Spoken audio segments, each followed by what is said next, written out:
En fin, ¿qué tal gente? ¿Cómo andan?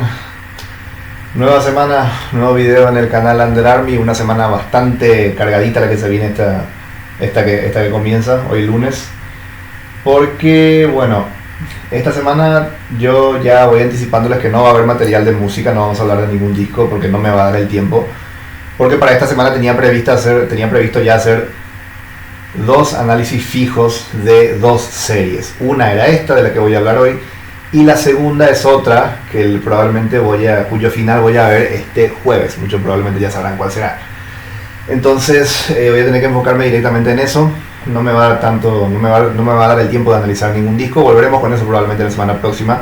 Y lo más probable es que también volvamos con un análisis de un disco de rock paraguayo, de música paraguaya en general, como de hecho comenzó este canal hace ya exactamente un año.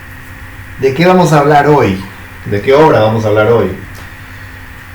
Vamos a hablar de una serie que se estrenó hace pocos días, creo que se estrenó nada más el jueves pasado en Netflix, que se llama Dos Monedas. Del creador de cómics, del caricaturista italiano Cero Calcare. Probablemente el que haya entrado a este podcast ya lo conocerá, otros probablemente no lo tengan tan ubicado. Cero Calcare es un caricaturista italiano que desde hace ya unos años viene colaborando con Netflix, a pesar de que él ya era famoso en Italia de mucho tiempo antes.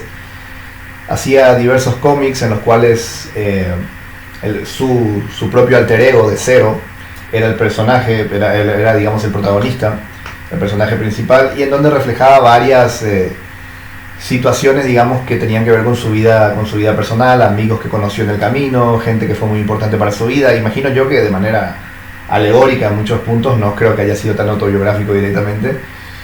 Pero bueno, desde más o menos finales de la década pasada que empezó a colaborar con Netflix, publicando versiones, digamos, en serie de sus cómics en particular. Hasta el momento, con el estreno de esta serie, Dos Monedas, ya lleva 3 series publicadas con Netflix. Uno podría contarlas como temporadas en realidad, porque las 3 series están conectadas y tienen, en líneas generales suelen tener los mismos personajes. Pero a mí me gusta contarlas como series individuales porque las 3 tienen distintos nombres. La primera de todas, que se estrenó, si mal no recuerdo, en 2020, fue Cortar por la línea de puntos. La segunda, que se estrenó en 2023, se llamaba Este mundo no me hará mala persona. Y esta tercera es Mis Dos Monedas, que se estrenó nada más la semana pasada. No voy a hablar tanto de Cero Calcare y de su historia todavía hoy, porque tengo previsto hablar de sus dos primeras series, tanto de Cortar por la línea de puntos como de Este mundo no me hará mala persona.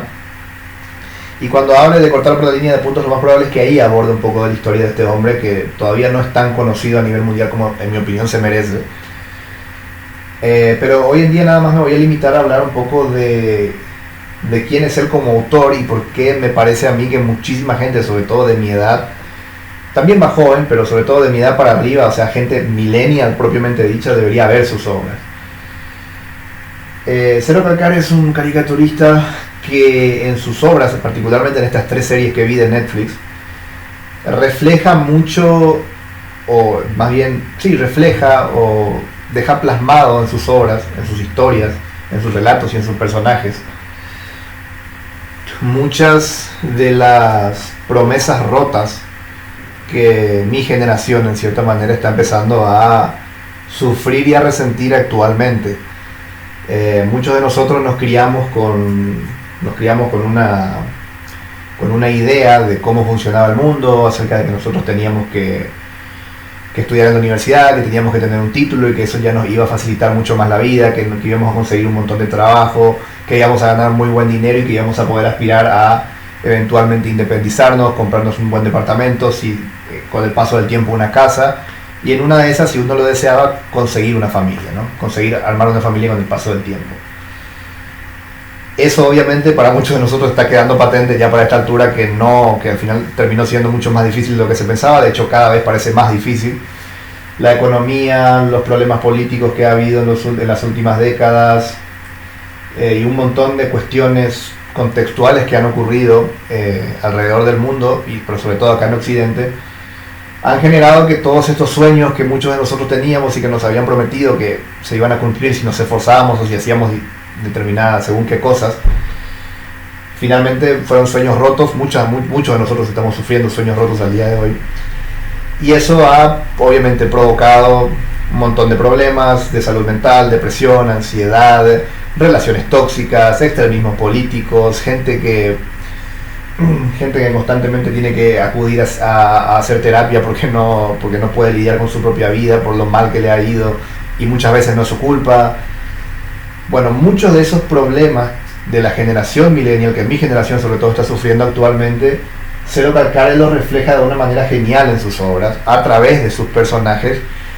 Y para mí lo mejor que tiene él es que cuando él habla de todos estos problemas a través de sus personajes, no intenta darte un sermón en el cual te manipula para que vos pienses hacia un determinado lugar o hacia una determinada dirección. Él no intenta que vos necesariamente saques un juicio, el mismo juicio de valor que podría llegar a tener él acerca de lo que retrata en sus obras, sino que él simplemente se limita a ponerte las situaciones, los problemas, las crisis, las miserias de la actualidad. Él se dedica a ponerlas frente a tu cara, a mostrártelo muchas veces de la manera más cruda posible y dejar que vos saques tus conclusiones. O sea, te muestra, sus personajes siempre son extremadamente complejos en el sentido de que tienen muchísimas virtudes, pero tienen casi la misma cantidad de sombras. Hay personajes que a momentos pueden parecerte casi inmaculados y puros, pero al acto seguido pueden parecerte de lo más despreciable, porque lo cual termina haciendo que sus series sean sobre todo muy realistas, porque en la vida real la gente es así. O sea, nadie es buena persona todo el tiempo, todos tenemos nuestros fantasmas, todos tenemos nuestros demonios, y todos en algún momento dejamos o fuimos víctimas de nuestros demonios y hicimos cosas de las que después nos arrepentimos.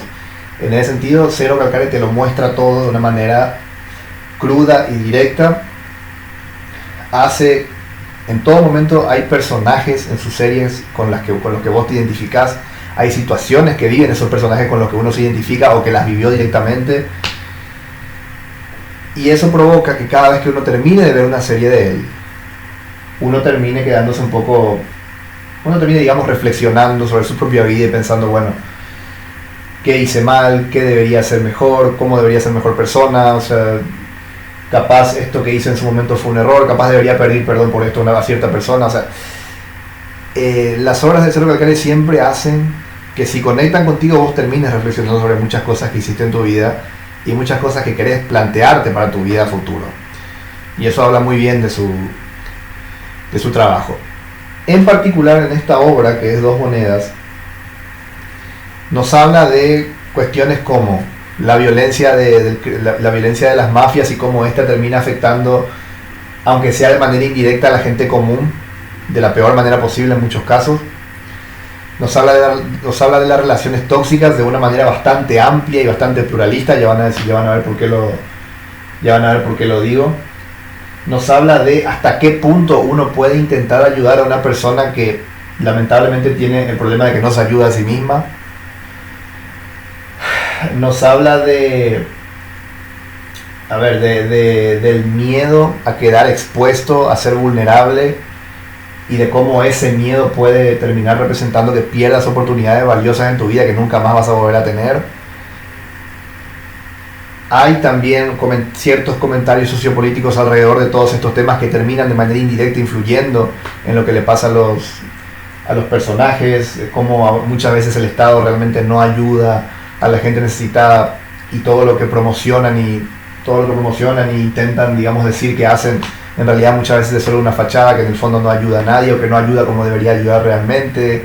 Cómo la economía está asfixiando a muchísima gente que, a pesar de que se esfuerza, trabaja, es honesta, al final termina no obteniendo ni la mitad de lo que podría, de lo que necesita capaz para vivir. Y tenemos que tener en cuenta que Zero Calcare retrata todo esto de una manera bastante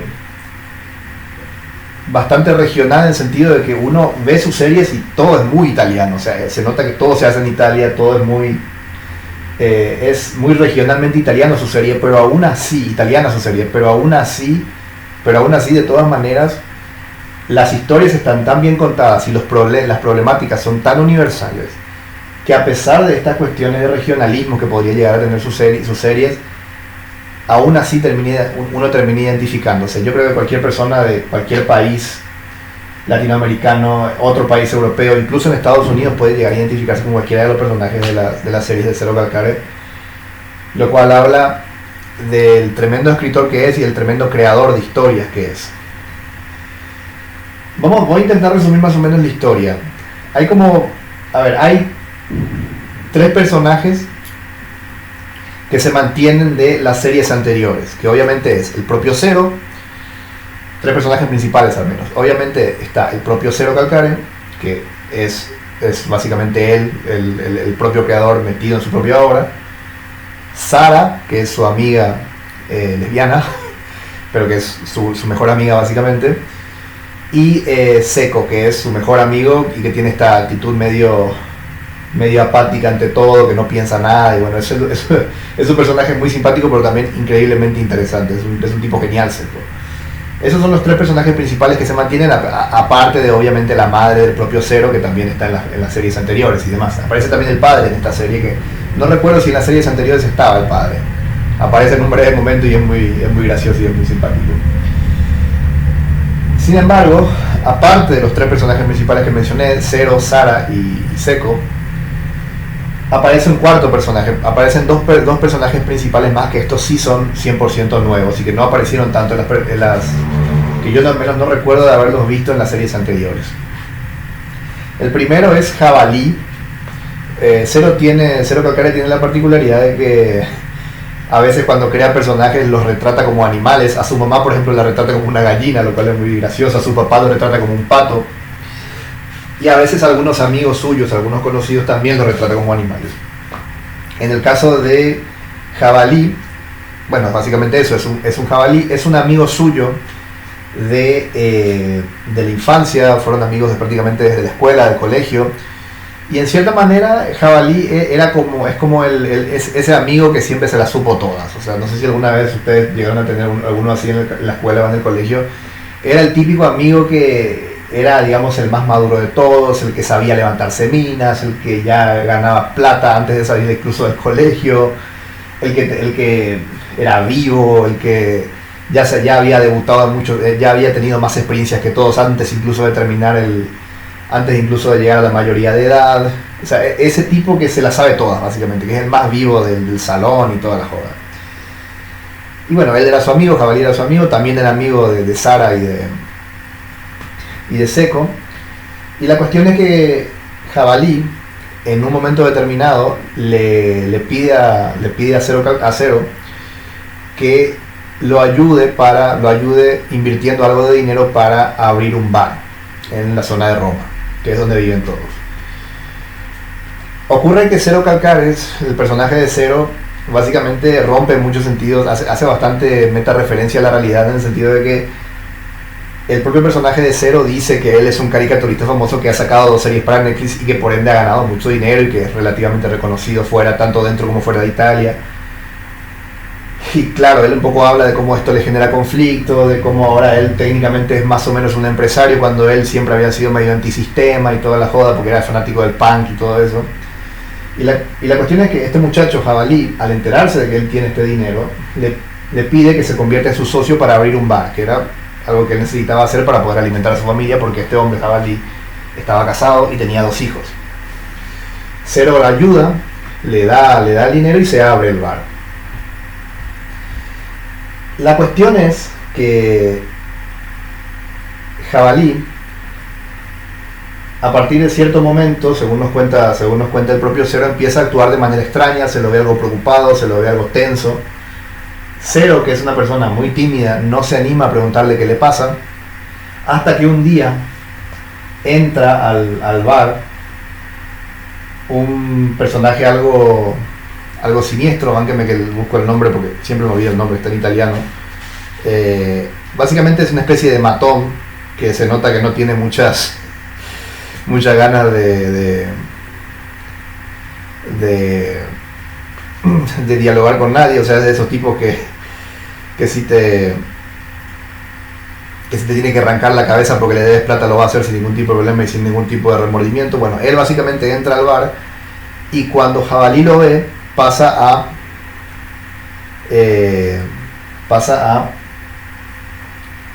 a decirle a Zero, decirle que no estoy, y se va y se esconde. Cuando ahora encontré el nombre, Paturnia se llama el matón. El matón entra al bar y lo encuentra a Zero y le pregunta directamente: che, ¿dónde está Jabalí? Zero le dice: él no está, pero yo soy su socio, podés hablar conmigo si querés. Y básicamente Paturnia lo que pasa a decirle a Zero es, entre otras cosas, le dice que Jabalí le debe plata y que como él es su socio, ya el tema de la deuda no solamente es problema de Jabalí, sino que también es problema del propio Zero, y que él va a sufrir las consecuencias también si es que la deuda no se paga. Una vez que Paturnia se va, obviamente Zero interroga a Jabalí, le pregunta: che, ¿qué es este tema de por qué este tipo vino acá a decir que vos le debes plata y me vino y me amenazó? Y básicamente Jabalí le revela que él, a raíz de una necesidad económica que tenía, porque le quería ayudar a su hija para hacer su primera comunión, y él no tenía suficiente dinero porque el bar no le daba lo suficiente como para darle a su hija lo que quería, decidió, luego de pedirle dinero a un montón de gente y no conseguir nadie que se lo llegase a prestar, y como no se animaba a pedirle plata al propio Zero en su momento, decidió hacer una jugada, cometió un gran error de pedir un préstamo en un esquema creado por la mafia italiana, por un pequeño cártel italiano, en el cual a un montón de inmigrantes se le depositaba, funcionaban como prestanombres de los mafiosos, depositando los mafiosos guita en las cuentas de los inmigrantes para que, digamos, el dinero esté ahí guardado. A raíz de eso, a Jabalí se le generó una deuda que, para colmo, fue creciendo durante un año entero, en el que él no pagó. Por ende, la deuda, a un año de haberse generado, es mucho más grande de lo que él jamás podría pagar. Por ende, básicamente su cabeza tiene precio, está a punto de ser asesinado si es que no paga. Esa digamos, es el principal, o el primer conflicto principal, digamos, que se da en la serie. Y aparte hay otra trama que vendría a ser el segundo conflicto principal. Al mismo tiempo que pasa esto, Sara, la amiga de Zero, le pide que por favor él hospede a una amiga suya que está teniendo problemas con su ex, que básicamente es un golpeador. Su amiga necesita dónde quedarse, y Sara le pide por favor a Zero que la hospede él. ¿Por qué? Porque Sara no la puede hospedar debido a que Sara vive con su novia mujer, y ambas están constantemente peleándose. Esa es otra subtrama también importante. Obviamente Zero le dice: ¿cómo yo voy a meter a una chica a mi casa para que duerma conmigo si ni le conozco? Y ahí Sara le dice: en realidad no es del todo una desconocida. Resulta que la chica esta que necesita ser hospedada por Zero es básicamente una chica llamada Esmeralda, que hacía 20 años había sido una chica de la que él había estado enamorado, pero a la que nunca se le había declarado por cagón, básicamente. ¿Qué pasa? Esta chica Esmeralda siempre tuvo la mala costumbre de andar con tipos un tanto complicados, un tanto violentos, y bueno, el tipo con el que está ahora no es la excepción. Básicamente se intentó separar de él y va a vivir con Zero para, digamos, tener donde quedarse mientras soluciona ese problema. Obviamente esto genera que en Zero renazcan muchos de los antiguos sentimientos que tenía por ella, a pesar de que él de vuelta no se anima a decirlo. Y bueno, la serie un poco va avanzando con esas dos tramas principales como principal motor. Hay una tercera trama un tanto secundaria, que es la trama de Sara con su novia Estela, que están también en medio de una relación tóxica, constantemente peleándose. Y bueno, básicamente las historias se van entrelazando, viendo un poco las vicisitudes que cada quien vive, las contradicciones de cada uno, como en sí, como que nadie termina siendo del todo inocente en sus respectivas historias, pero al mismo tiempo cada uno de ellos tiene un respectivo trasfondo que te hace en cierta manera entender por qué actúan como actúan. es muy, digamos, es lo genial de la serie, como dije, es que muestran a los personajes como lo que son realmente, como lo que una persona normal suele ser. Una persona normal suele estar llena de contradicciones, suele estar llena de luces y de sombras, y eso es lo que básicamente hace la serie en todo momento. En ningún momento te pinta ningún personaje como, ni siquiera el propio Zero, que es el protagonista, en ningún momento te pinta ningún personaje, o a un personaje, como inmaculado, como puro, como el faro de la moral, como en algún momento dice el propio Zero sobre Sarah. Todos cometen errores, todos hicieron algo malo y todos en cierta manera pagan el precio por eso, pero al mismo tiempo no permite que vos termines de juzgarlos como malas personas, porque cuando vos te enterás el trasfondo, te das cuenta que en esa posición es muy difícil hablar. O sea, en la posición en la que ellos se encontraban, muchas veces es muy difícil saber qué hacer.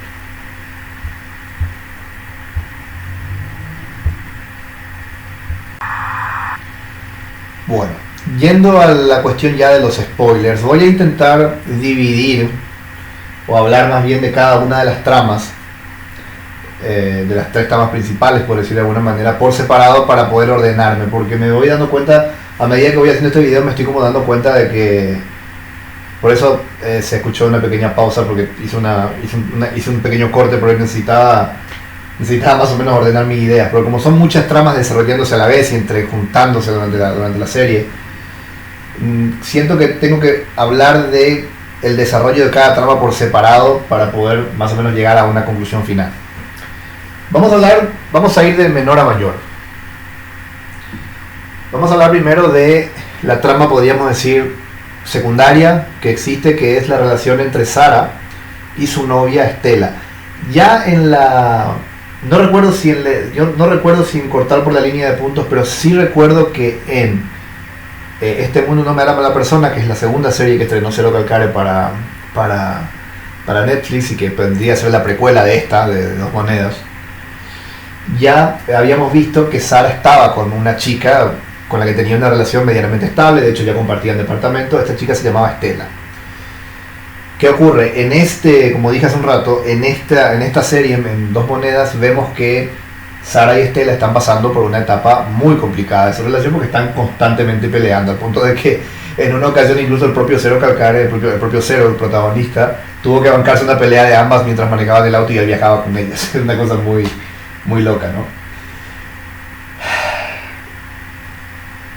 Básicamente la relación está en una dinámica en la cual Estela, la novia de Sarah, constantemente la controla, constantemente la manipula, constantemente la insulta y después le pide perdón.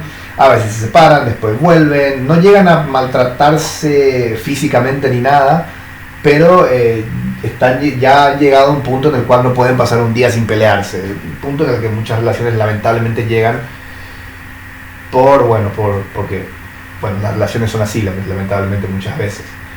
En un principio nos hacen creer que Estela es una tóxica y toda la joda y nada más es eso, pero luego descubrimos, porque lo dice la propia Sarah, que Sarah le fue infiel a Estela hacía un tiempo. Obviamente la relación siguió a pesar de eso, pero claro, cuando ya hay una infidelidad en una relación y vos decidís continuar, vos tenés que bancarte la que venga a partir de ahí, porque ¿en qué sentido dije bancarte la que venga? No en el sentido de que la persona que traicionó tiene que bancarse que la otra constantemente le esté reclamando, no. La persona que fue traicionada, si es que acepta seguir con la relación después de una infidelidad, tiene que bancar el peso de esa decisión, en el sentido de que si vos decidís seguir con la relación, significa que le vas a dar otra vez un voto de confianza a esa persona, y eso vos tenés que asumirlo. Si no estás dispuesta a darle ese voto de confianza de vuelta, esa segunda oportunidad, lo mejor que puedes hacer es cortar la relación. Perdonar una infidelidad por eso siempre es tan casposo. O sea, vos tenés que estar, la persona que perdona la infidelidad y continúa con la relación tiene que ser lo suficientemente fuerte emocionalmente como para bancarse su resentimiento y no dejar que éste se apodere de él, porque eso a la larga termina causando que la relación sea absolutamente inviable. Por supuesto que es una cosa muy, muy difícil, porque cuando uno está muy enamorado, es difícil dejar una relación, es difícil dejar de amar a esa persona, es difícil dejar toda una vida que uno esperaba tener con esa persona por más que haya traicionado tu confianza. El error que comete Estela en ese sentido con Sara es que continúa la relación, pero no maneja su resentimiento. O sea, ella sigue resentida en cierta manera con Sara porque le fue infiel, y eso obviamente genera que la relación se convierta en algo totalmente insoportable para ambas, constantemente peleándose, constantemente con desacuerdos, y entran un poco en esta dinámica muy típica de las relaciones tóxicas en la cual se pelean, después se reconcilian, después se pelean, después se reconcilian, y esa es una cosa a nivel mental es desgastante y emocional, o sea, es absolutamente desgastante, te drena totalmente, terminás con un montón de estrés. Y claro, la historia, digamos, el arco de Sara con Estela, obviamente termina de la única manera que podía terminar. Sara decide dejarla a Estela, decide terminar la relación, aunque cuando finaliza la serie se nos deja en claro que Sara no dejó de amar a Estela, la sigue amando, pero que bueno, llegó a un punto en el cual ella ya sabía que no podía continuar la relación porque ya era absolutamente imposible continuar, y que lo mejor era que cada una siga su camino. No sé si el plan es que vuelvan, porque se deja claro al final de la serie que Sara sigue amando a Estela, pero bueno, ya veremos si Cero Calcar en el futuro con alguna otra serie que llegue a ser, vamos a ver cómo continúa eso. Ese digamos es el final de la trama de Sara.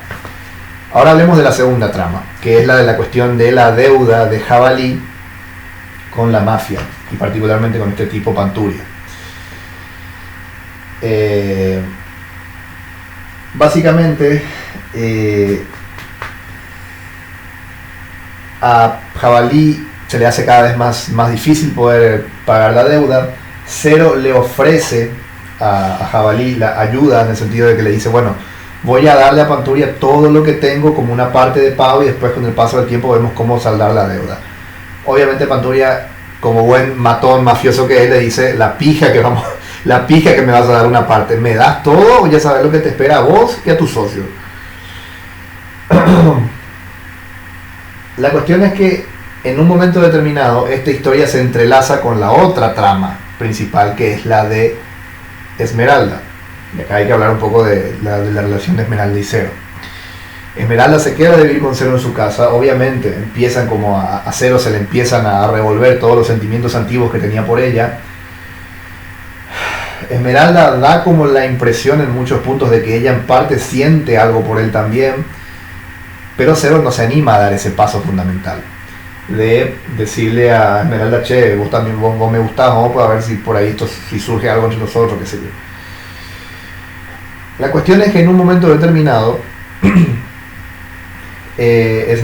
Cero llega a su departamento y ve a Esmeralda haciendo las maletas ya para irse. Le pregunta, che, ¿ya te vas a ir? Y Esmeralda le dice, sí, voy a volver con mi novio, con Máximo. Y claro, ahí entra la disyuntiva de Cero, de decir, bueno, por un lado estaba preocupado por ella porque sabía que ella iba a volver con un tipo que le pegaba, que era malo con ella, que la maltrataba, y al mismo tiempo eso iba a significar que si volvía con él iba a perder otra oportunidad de estar con ella.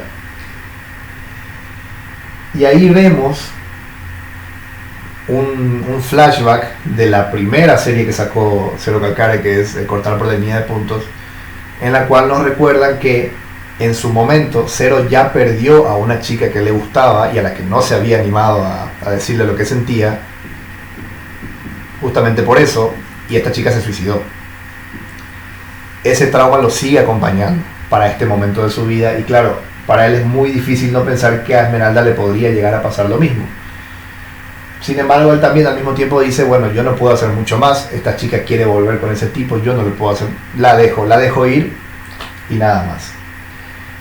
La cuestión es que cuando Esmeralda se sube al auto de su ex ya para volver con él, Cero sale a la vereda, mira el auto mirando más bien a Esmeralda, pero no le ve la cara al tipo en un primer momento, al ex de ella, hasta que en un momento el ex se da vuelta y descubre que su ex era, de hecho, Panturia, el matón.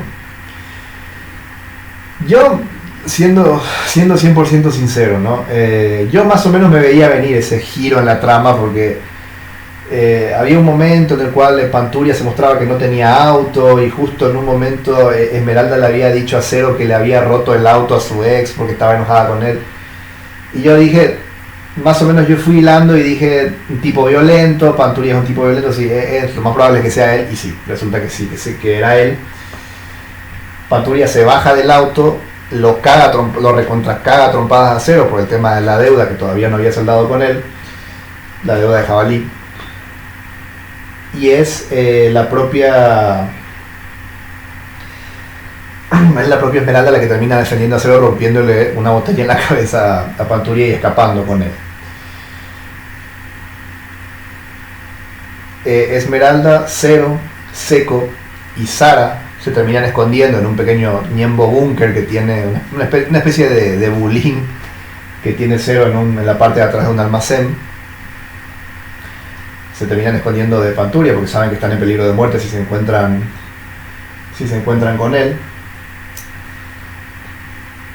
Y básicamente al conocerse todo este trasfondo, al conocerse cómo estas dos historias se mezclaron, la deuda de Jabalí con Panturia y la relación de Panturia, la relación violenta de Panturia con Esmeralda, se reúnen en el búnker todos y ven qué solución se podía encontrar. Sara básicamente al día siguiente prácticamente obliga a Esmeralda a ir a lo que para nosotros sería la Secretaría de la Mujer, a denunciar la cuestión de la violencia por parte de Panturia, de su ex. Y bueno, ahí vemos un poco un aspecto de la realidad que acá en Paraguay también es muy palpable y que me imagino que si en Europa es palpable debe ser un problema en todo el mundo, que es la cuestión de hasta qué punto realmente el Estado está capacitado para ayudar a las víctimas de violencia de género. Porque cuando Esmeralda y Sara van a denunciar la situación con Panturia, las chicas ahí de la Secretaría de la Mujer, por decirlo de alguna manera, obviamente están con muy buena voluntad de ayudar, se nota que son chicas que creen en lo que hacen, pero le dicen, mira, te podemos dar un albergue transitorio por hoy, pero acá en Roma ya no hay lugar para hospedarte, pero sí hay un lugar en otra ciudad. Y claro, esto a Esmeralda no le gustaba por una cuestión muy simple. Ella laburaba en Roma y si se iba a otra ciudad iba a perder su trabajo, no podía darse el lujo y no podía darse ese lujo. O sea, la ayuda que le podían dar era al fin y al cabo innecesaria. El Estado, no porque las chicas estas no las quisiesen ayudar, sino por el hecho de que el Estado mismo no respondía como debía a las necesidades de ella y de muchas otras víctimas de violencia de género. Ante esto, Esmeralda toma la decisión de pedir ayuda a sus hermanos. Sus hermanos, que eran básicamente también eran dos matones, solo que eran un poquito más moderados que el propio Panturia y trabajaban para otra gente. En medio de esta situación, los hermanos de Esmeralda le dicen a Zero que concerte una reunión con Panturia en una plaza y que ellos iban a ir a básicamente solucionarle su problema. Pero querían dejar en claro que no iban a solucionar su problema con Panturia respecto a la deuda que tenía con Jabalí, sino que simplemente iban a solucionar el problema por el tema de lo que le había hecho a su hermana, que básicamente le había pegado. La cuestión de la deuda se soluciona un poco, y es muy realista cómo soluciona la cuestión de la deuda de Jabalí finalmente. La esposa de Jabalí se entera de la deuda que él tiene y a través de diversos mediadores logra que una mafia rival le compre la deuda y le dé un mes de tiempo más para pagar. Eso les da a su vez un aire para poder escapar e irse a España, lo cual básicamente los tendría a salvo por un tiempo en tanto conseguían el dinero para pagar dicha deuda. ¿Y qué ocurre con Panturia? Bueno, a lo largo de la serie nos va mostrando la subtrama, por decir de alguna manera, de un chico llamado Lorenzo Motini. ¿Quién es Lorenzo Motini? Lorenzo Motini era un antiguo compañero de clase de Cero y de Sara y de Seco, que también aparecen, que básicamente sufría bullying desde chico, había sido un chico marginado, al que todo el mundo trataba mal, al que todo el mundo pisoteaba, y que lamentablemente siendo ya adulto él no había podido superar eso. La gente se seguía aprovechando de él, lo seguía golpeando, lo seguía haciendo de menos. Y en un momento Cero dice que él mismo se siente culpable porque él se daba cuenta de que este pobre chico, este chico Motini, no era una mala persona, que no se merecía lo que le estaba pasando, pero ni él ni sus amigos hicieron nada para ayudarle, simplemente veían todo desde lejos sin hacer nada. La cuestión es que Motini, siendo ya un adulto, empieza a ser usado por Panturia básicamente como un esclavo. Panturia, digamos de manera básicamente podríamos decir que le roba el auto. ¿Qué ocurre? Panturia se había quedado sin auto debido a que Esmeralda se lo había destrozado en un arranque de ira. Por ende, usaba al pobre Motini, que tenía un auto, lo usaba como chofer básicamente, lo obligaba, o sea, literalmente lo intimidaba, le amenazaba de muerte y hacía que él lo lleve de un lado para el otro, y él nunca se oponía. Básicamente toda la serie, durante gran parte de la serie, Panturia está maltratando de las peores maneras al pobre Motini, que no se lo merece, que es un pobre chico que está totalmente indefenso y cuyo único vínculo, casi lo único que le importaba, su única fuente de felicidad, era un pequeño perrito que iba con él, que él siempre llevaba consigo por la calle. Panturia es tan hijo de puta, pero tan hijo de puta, que incluso amenaza al perro, amenaza a Motini en muchos puntos con matar al perro si es necesario para que él le haga caso, para que él sea básicamente su esclavo. Y claro, uno en ningún momento se esperaba, porque uno ve a Motini como una persona sumisa, como una persona que prácticamente ya está sufriendo de indefensión aprendida, que no es capaz siquiera de matar una mosca.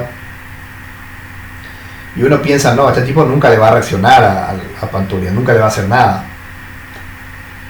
La cuestión es que cuando Cero le hace caso a los hermanos de Esmeralda y concerta esta cita con Panturia en una plaza pública, esperando que los hermanos de Esmeralda lleguen y terminen, entre comillas, dándole un susto a Panturia por lo que le había hecho Esmeralda, Cero va al encuentro de Panturia a dicha plaza, pero cuando va a llegar a dicha plaza, ve que hay una multitud. En ese momento ve a Esmeralda correr entre la multitud y meterse en la plaza, y cuando él y los demás, junto con Sara, junto con Seco y junto con Jabalí, se acercan a la plaza, se percatan de que Panturia había sido asesinado. Y claro, en un primer momento uno piensa, bueno, fueron los hermanos de Esmeralda que se adelantaron. Pero en un momento vemos a los hermanos de Esmeralda entre la multitud y nos damos cuenta de que ellos no hicieron nada.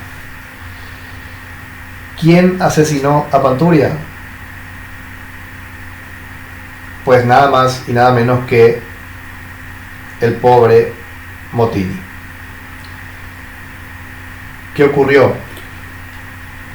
En uno de los últimos encuentros que vemos entre Panturia y Motini, Panturia le termina cagando trompadas al pobre perro de Motini, lo termina reventando, casi matando, por suerte no lo mató.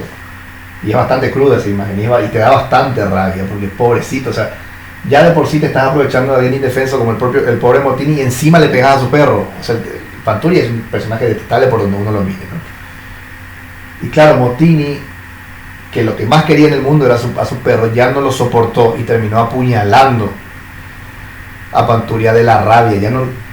Ya no aguantó más y terminó reaccionando de la peor manera. Y uno ve esa escena y es muy difícil, pero muy difícil no empatizar con Motini, porque técnicamente sí, podemos decir abiertamente que cometió un crimen, porque asesinó a Panturia,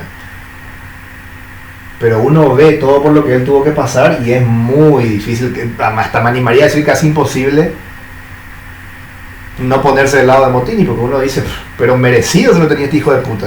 era un golpeador, era un delincuente, era un cocainómano, se la pasaba metiéndole miedo a gente inocente, se estaba aprovechando de Motini de la peor manera y encima era un maltratador de animales.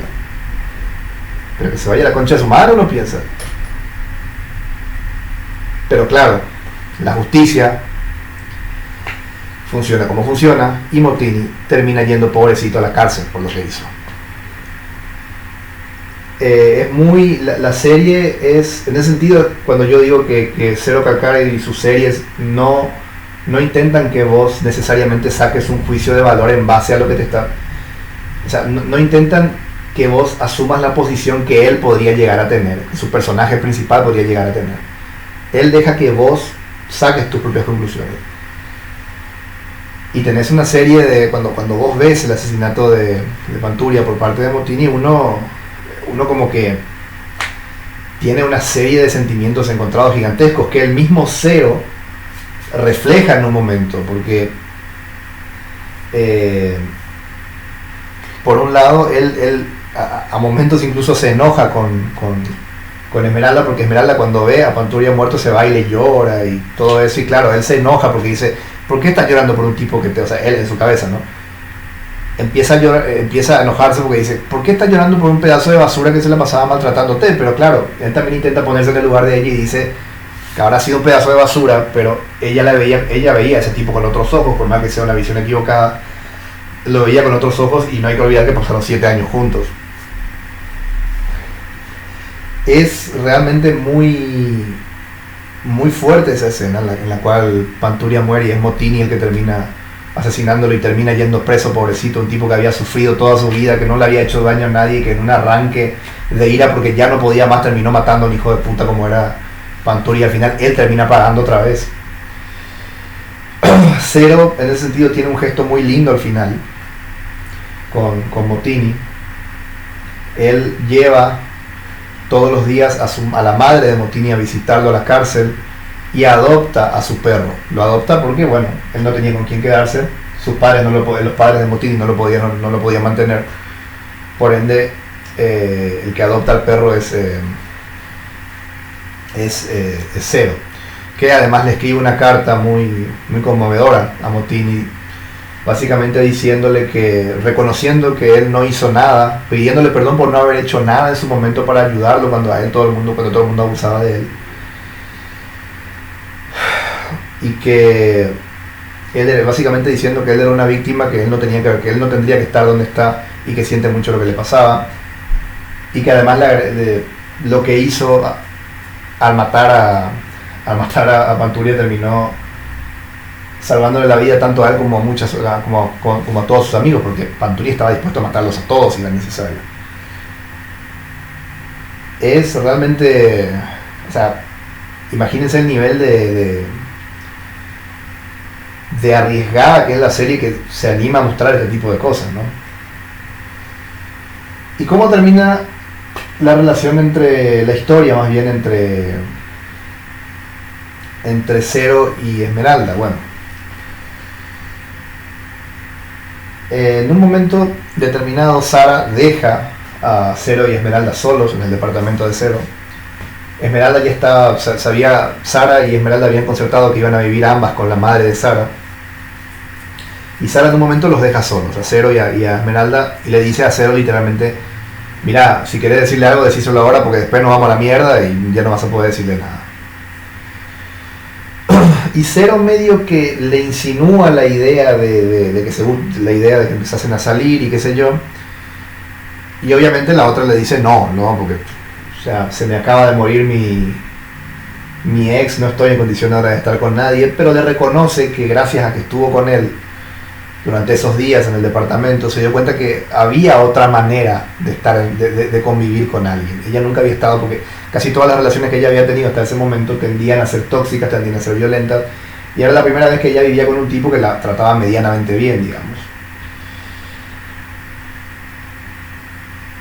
Y ahí Zero le dice algo que yo creo que muchos espectadores de la serie pensaban acerca de Esmeralda, porque Esmeralda es un personaje complejo desde el punto de vista de que uno podría tranquilamente caer en juzgarla fácilmente a ella, diciendo que bueno, es la típica mina que nunca se fija que nunca se fija en el tipo bueno y se fija en el típico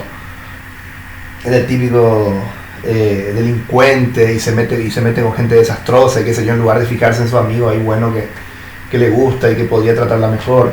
Uno puede caer tranquilamente en ese juicio de valor con Esmeralda. Sin embargo, perdón, voy a tomar un poco de té porque estoy hablando ya hace casi una hora, creo.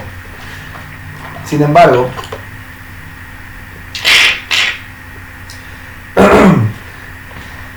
Esmeralda le termina diciendo una cosa a Zero que termina mostrando que si ellos dos no estaban juntos, en gran medida también era en parte culpa de Zero. Esmeralda le dice a Zero: yo estoy con tipos que me hacen sentir lo suficientemente, que se sienten lo suficientemente, o que me hacen sentir que están lo suficientemente seguros como para elegirme. Eso es lo que le dice Esmeralda a Zero. ¿Qué es lo que le quiso decir ahí? Lo que le quiso decir es: mi hijo, vos nunca diste el paso que tenías que dar, nunca tomaste la iniciativa.